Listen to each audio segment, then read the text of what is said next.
Bloomberg learned that Apple is preparing to expand manufacturing in Vietnam as part of its push into the smart home market. Some of these other stocks here, you're looking at Tianma Microelectronics. They're a low-cost LCD panel maker or supplier, and they could be part of this equation as well, rather than Apple's latest display technology. Apparently, these devices in Vietnam would use these lower-cost LCD panels supplied by Tianma. That's why we're looking at that. It's up about 0.1%. For more, let's bring in Bloomberg tech reporter Newly Purnell. So bring us up to date and up to speed on this story. Is this a seismic shift or just a part of a longer-term trend to diversify away from China?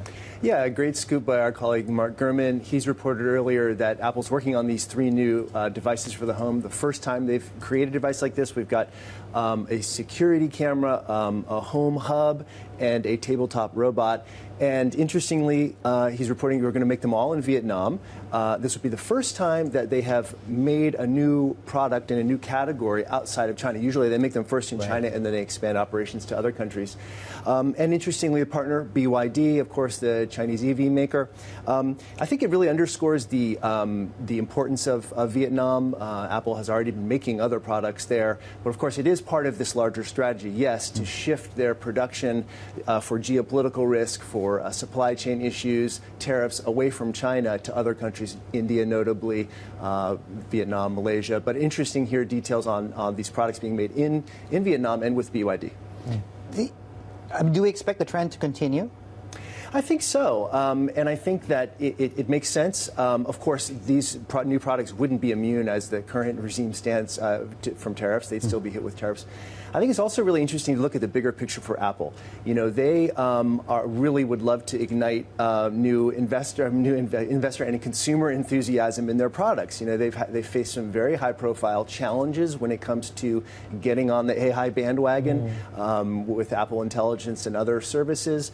People have been wondering how are they going to incorporate some of these new technologies into their products. These would be the first time, as I said, first time making these new kinds of products. And can it bring some of their mojo back? Can it reignite consumers? Of course, they have the new iPhone, but they face challenges all over the world for smartphones. But can they get into these exciting new products, and what will consumers' reactions to that be? So high-profile new launches. Yeah, one of the 3 devices there is, Steve was pointing out earlier, an advanced tabletop robot with an arm. With a retractable arm. Right. What's it supposed to do? So I think grab your food.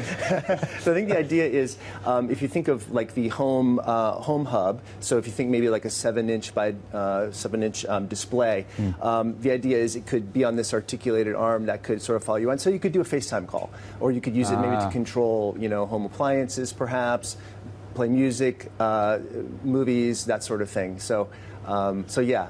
Try not to think of it in a dystopian way. I think Apple would suggest. I think of everything in a dystopian way. The wrong person to talk about. There we go. Newly Purnell there, putting some ideas in her head. Our tech reporter.